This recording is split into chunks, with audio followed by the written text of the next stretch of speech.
Today, I want to talk about this sort of goofy topic, but it's one that I find so helpful, and it's one that I don't hear anyone else talking about. So let's get right into it.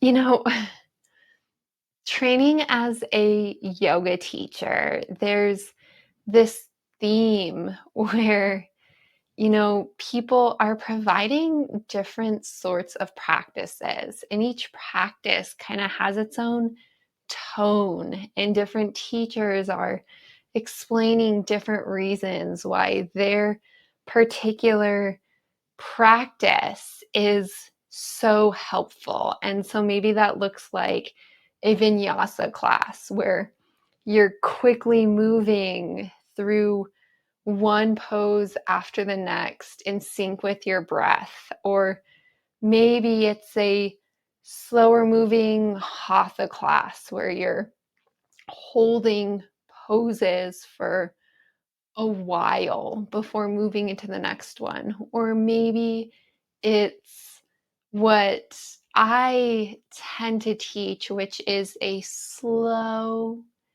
gentle moving class where we move with so much care in sync with the breath.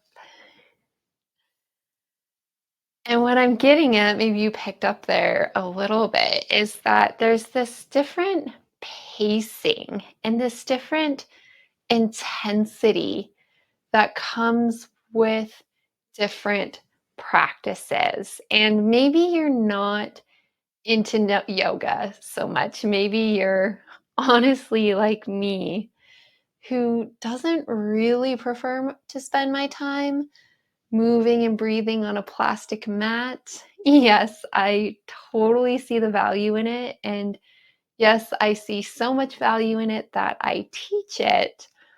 And also, what I love more than anything is taking these practices and the wisdom behind why we do certain practices with me into different walks of life. So whether I'm trail running, whether I'm rock climbing, whether I'm seated in meditation, whether I'm just out walking through the forest, whatever it is that I'm doing, I really like to be mindful of the fact that whatever we're doing in life can be a yoga practice. And again, whether or not that term yoga clicks with you, what yoga really is, right? Yoga is this term that is so broad.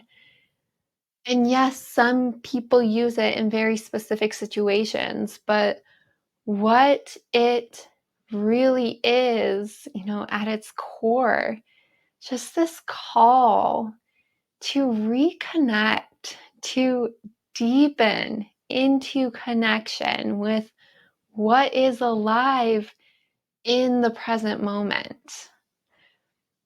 And there's so many different ways that we can do this. And again, if moving and breathing in these sequenced postures on a plastic mat is your thing, hell yeah. Or if running or climbing or hiking or whatever your thing is, it's perfect. It's perfect. And that's what I want to start getting to, is this call to find what it is that aligns with your needs, your circumstances, your desires, and your body's current state.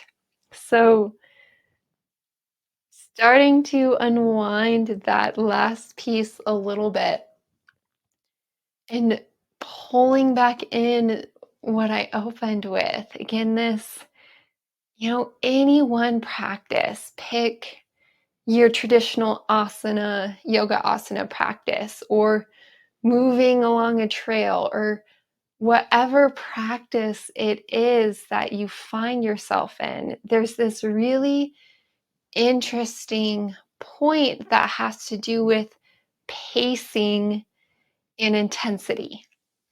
So, as we move through our lives and as we move through our day, there's this sort of pacing and intensity that we move with. And that's going to change moment to moment. In one moment, you might be sitting on your couch, hanging out, sipping your coffee, taking a break. And in the next moment, you might be rushing to get ready for work. And after that, you might be going to the gym where you're lifting weights, right? As we move through our day, there's this constant ebb and flow of, again, the pacing and the intensity that we are working with.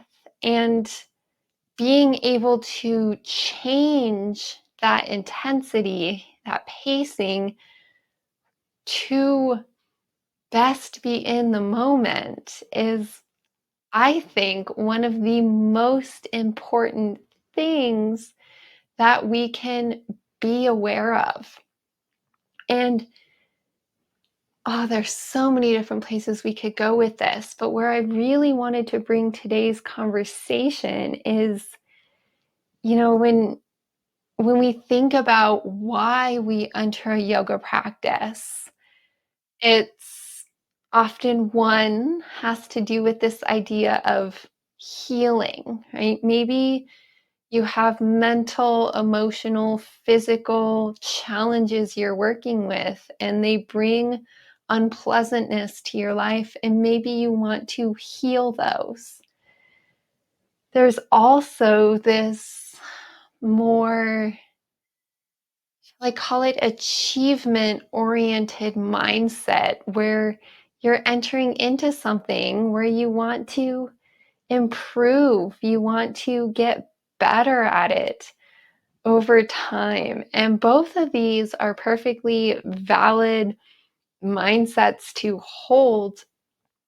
As we do, there's this lovely, lovely awareness to hold that is this pacing, is this intensity really serving my best interest? Is this truly healing for me, given my body, my physical body, my emotional body, my mental body at this point in time?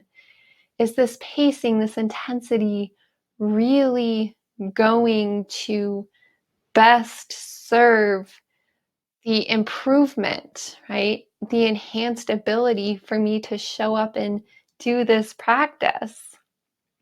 So one, I think, easy way to understand what I'm talking about, right, is the athlete mentality, right? As whether or not you're an athlete, we've all been in spaces where we're working hard to improve. And in this space, there's this ethos that is a hard work and an intensity and a fast pace that we think for some reason is going to lead to the most improvement. But basic exercise physiology will tell you that that's not the case.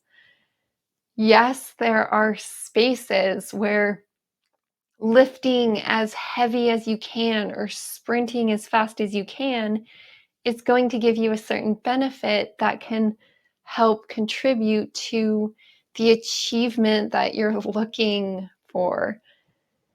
But much of the time, most of the time, this isn't the case. And, I'm thinking of running as a beautiful example of this. I have people, when I tell people I run ultra marathons and I ran a 100-miler last year, people will come up to me and ask me how fast I'm running. It's like they want to No, they need to know how fast is my pace, and then they'll tell me.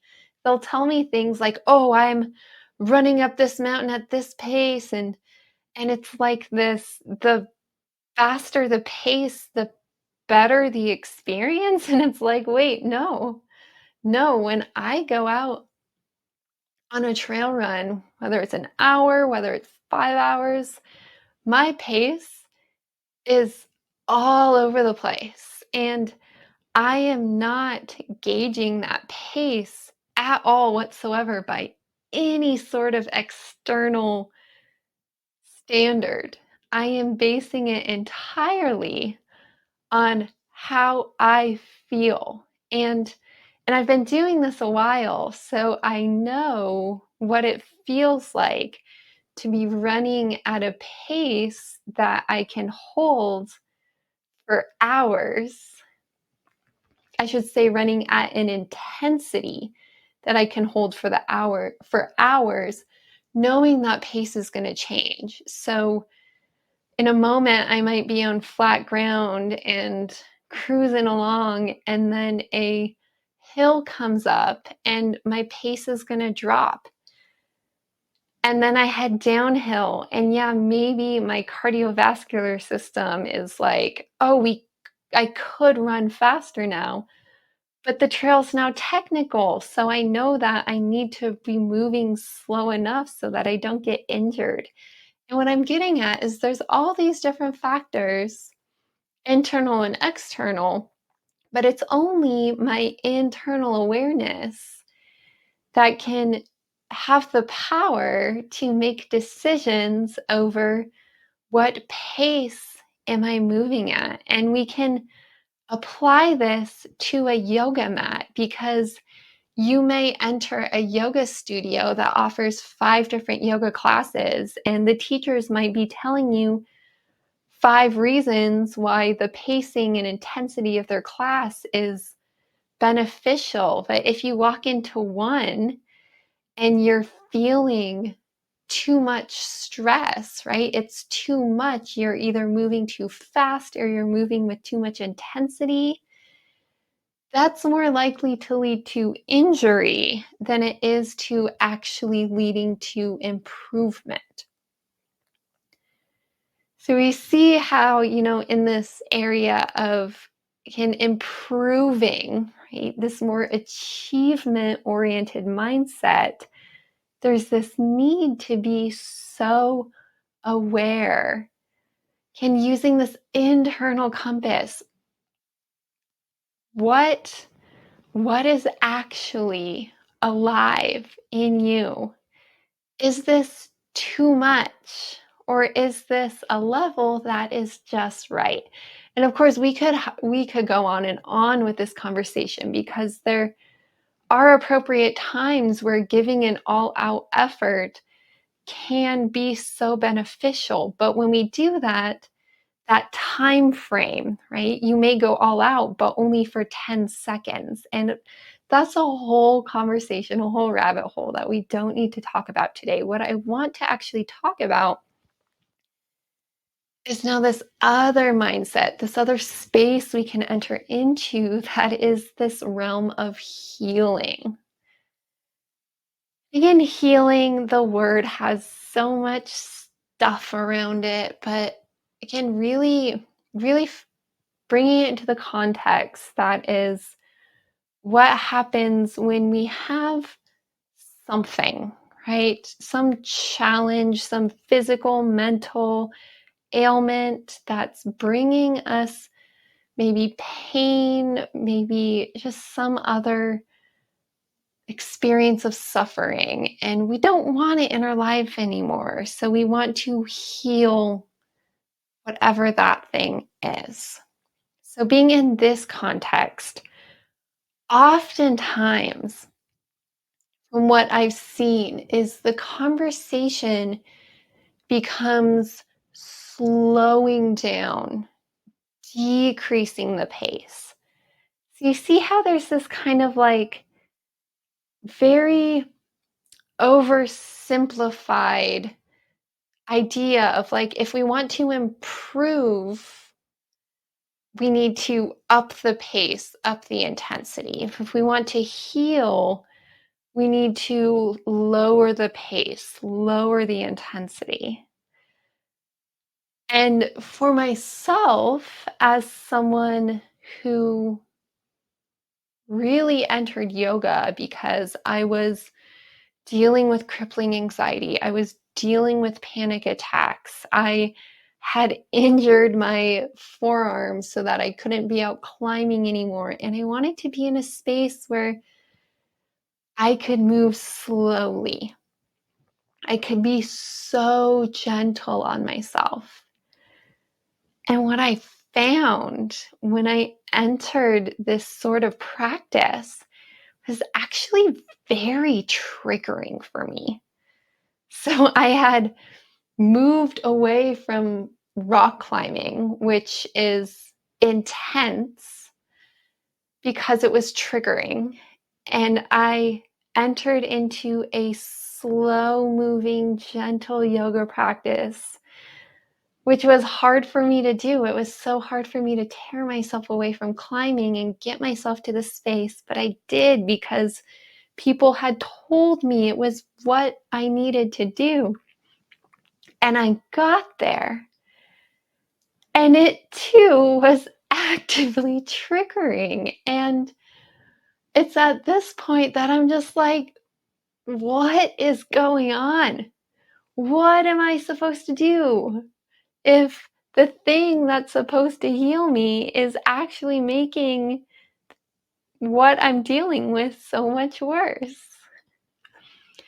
So it's from this space that I really dove into my training as a yoga therapist. I really went deep into the trauma research and what I now understand. And yes, this is applicable to that trauma space, but it's also applicable again on a much broader level, is again moving out of this simple framework that's like, oh, if you're healing, you need to be here at this pace, at this intensity.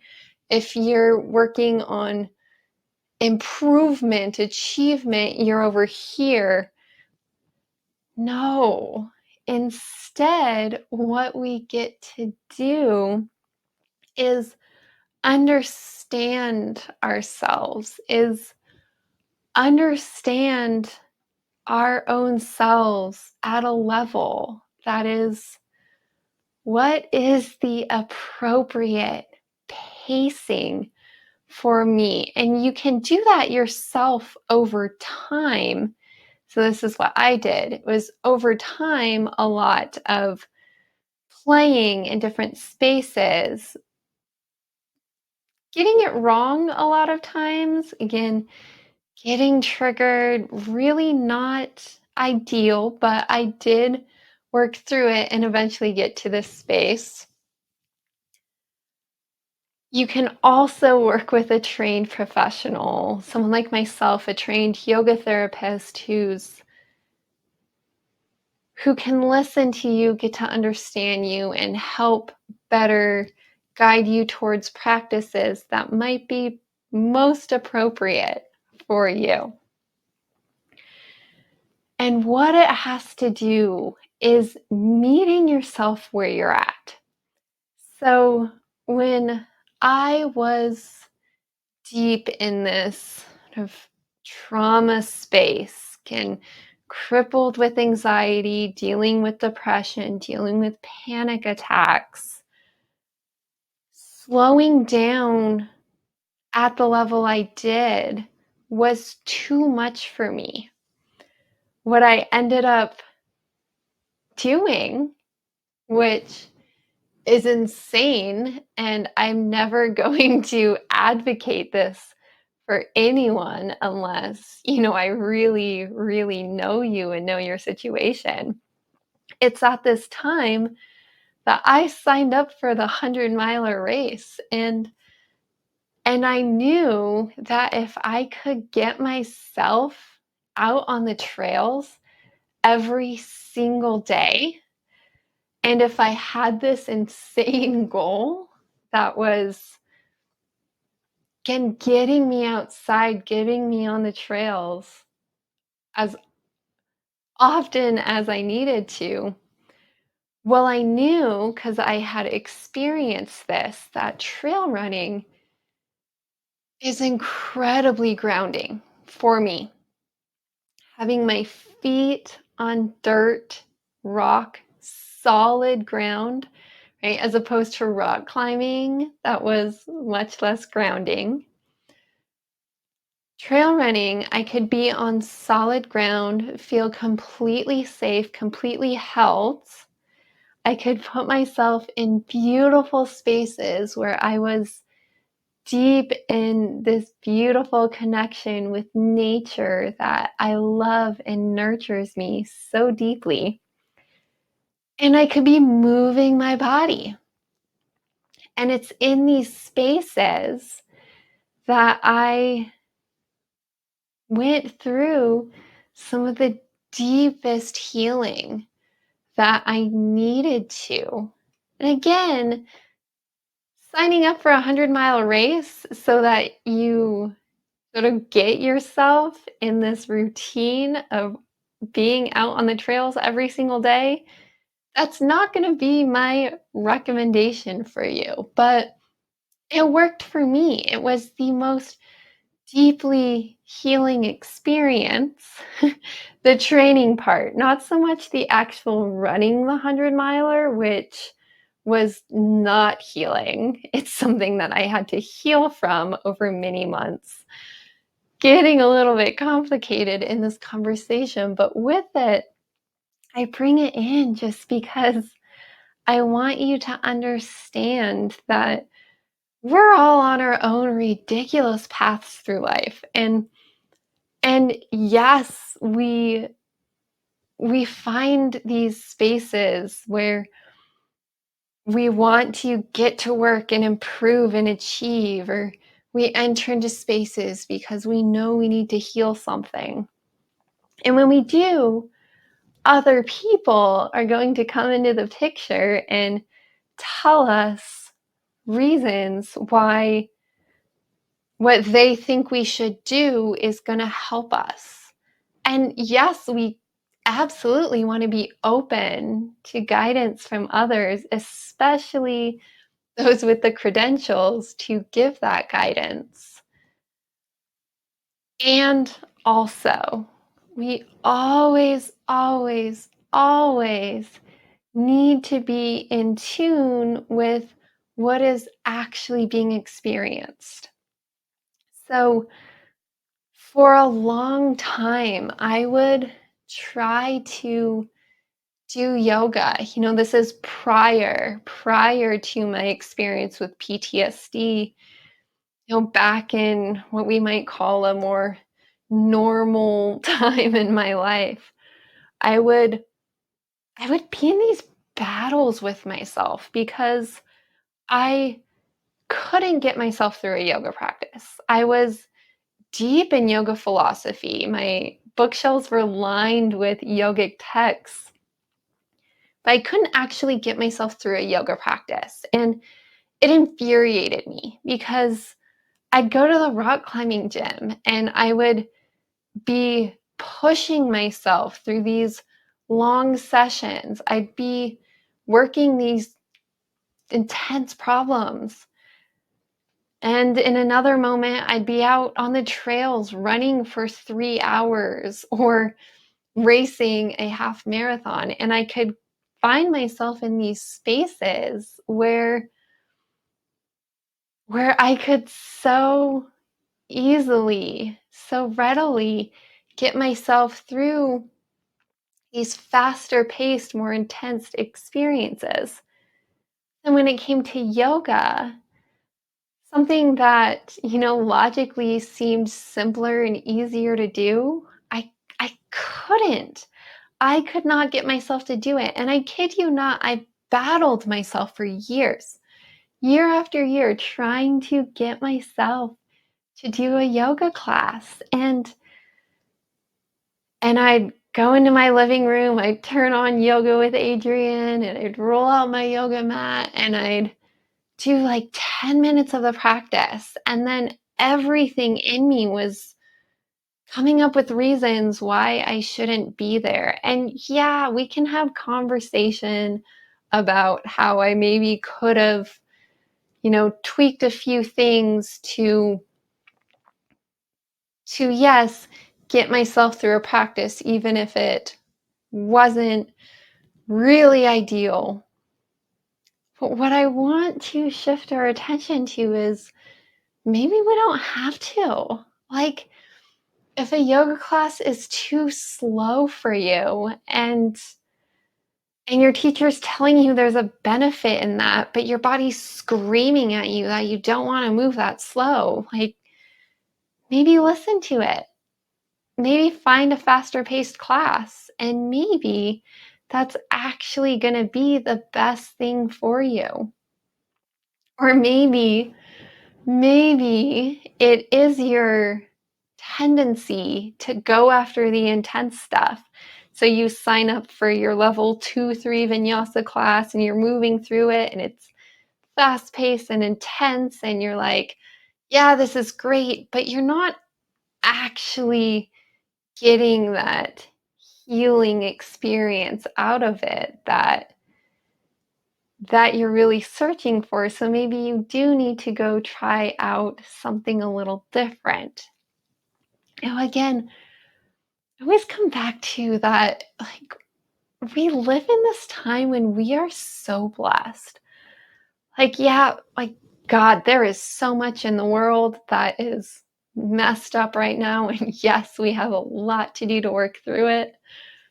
And also, we live in a time where we have access to so many different playgrounds, so many different spaces that we can show up, try out. Maybe it's for you, maybe it's not. Maybe you just need to tweak it a little bit. But as we do this, making sure that we're never guided solely by the shoulds, the, oh, you would totally benefit from that, so you have to go to the class and try it and it's going to be amazing. Like, sure, go try it. But as you do, are you listening to what's actually playing out in your own embodied experience? All right, guys, I'm going to leave us there. If you haven't yet, of course, as always, hit the like button if you are liking what you're hearing. If you want to hear more, hit the subscribe button. Join this community here.